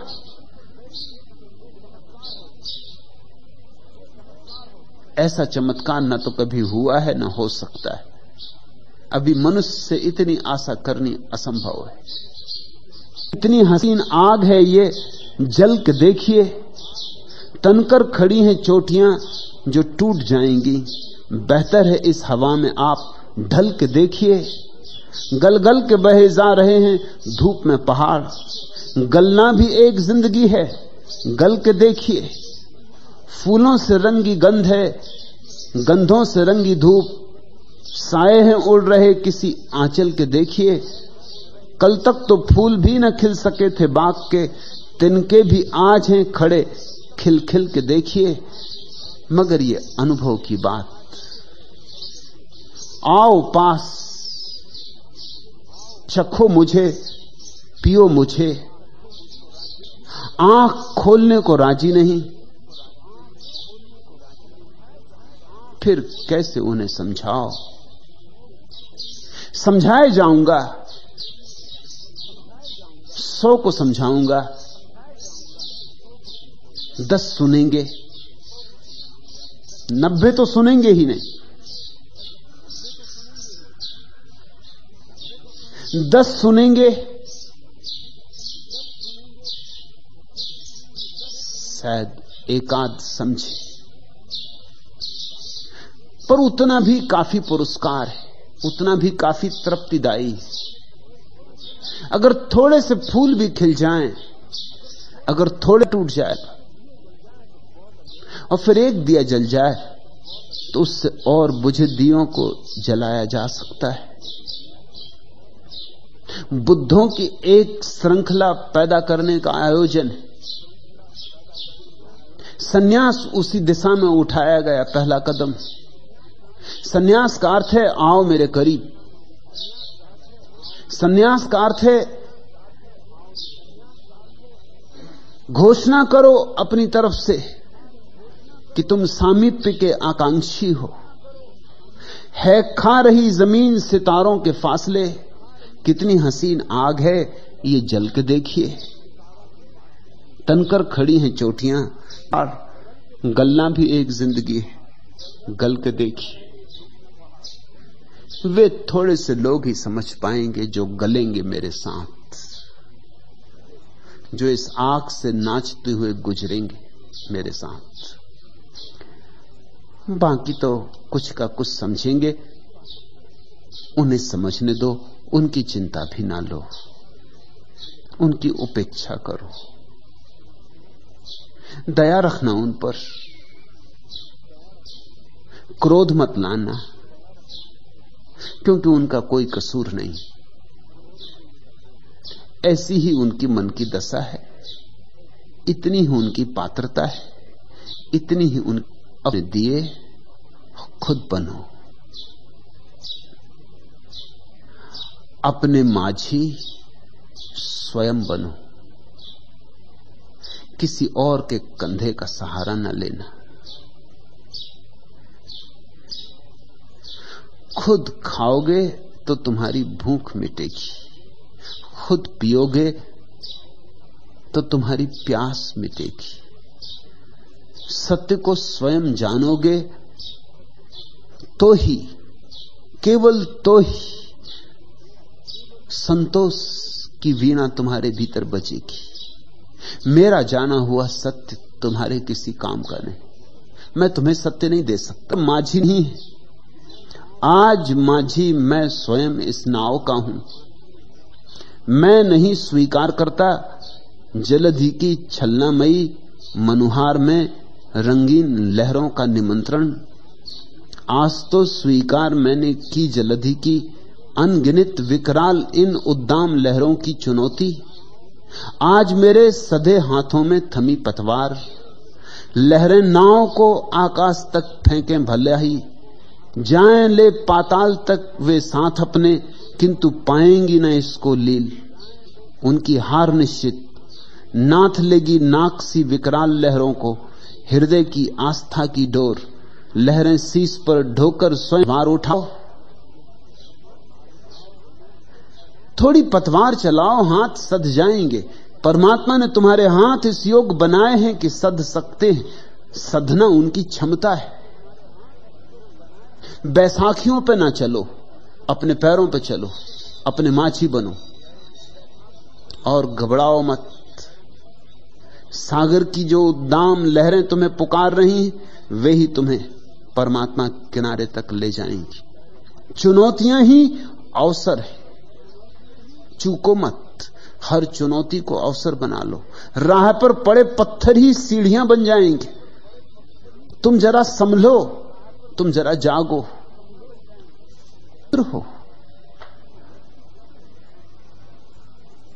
प्रिय, तुम्हारे किस सजीले स्वप्न का आकार हूं मैं, जो तुम्हारे नेत्र में नथ है वही श्रृंगार हूं मैं। एक ही थी दृष्टि जिसमें सृष्टि मेरी मुस्कुराई, थी वही मुस्कान जिसमें हंसी जाकर लौट आई। थी तुम्हारी गति की जो दुख में सदा सुख बन समाई, भाग्य रेखा क्षितिज रेखा बन प्रभा से जगमगाई। टूट कर भी नित्य बजता हूं, तुम्हारा तार हूं मैं। प्रिय, तुम्हारे किस सजीले स्वप्न का आकार हूं मैं। अब रात ढलती जा रही है, कौन सा संकेत है जो सांस चलती जा रही है। अवधि जितनी कम बची उतनी मचलती जा रही है। दीप्ति बुझने की नहीं, वह और जलती जा रही है। मृत्यु को जीवन बनाने का अमिट अधिकार हूं मैं। प्रिय, तुम्हारे किस सजीले स्वप्न का आकार हूं मैं। तुम उस परमात्मा के स्वप्न हो। तुमने वही आकार लिया, रूपायित हुआ। तुम्हारी वीणा में उसी का संगीत छिपा है। छेड़ो। जो बुद्धों का संदेश है, सब बुद्धों का, समस्त बुद्धों का, वही मेरा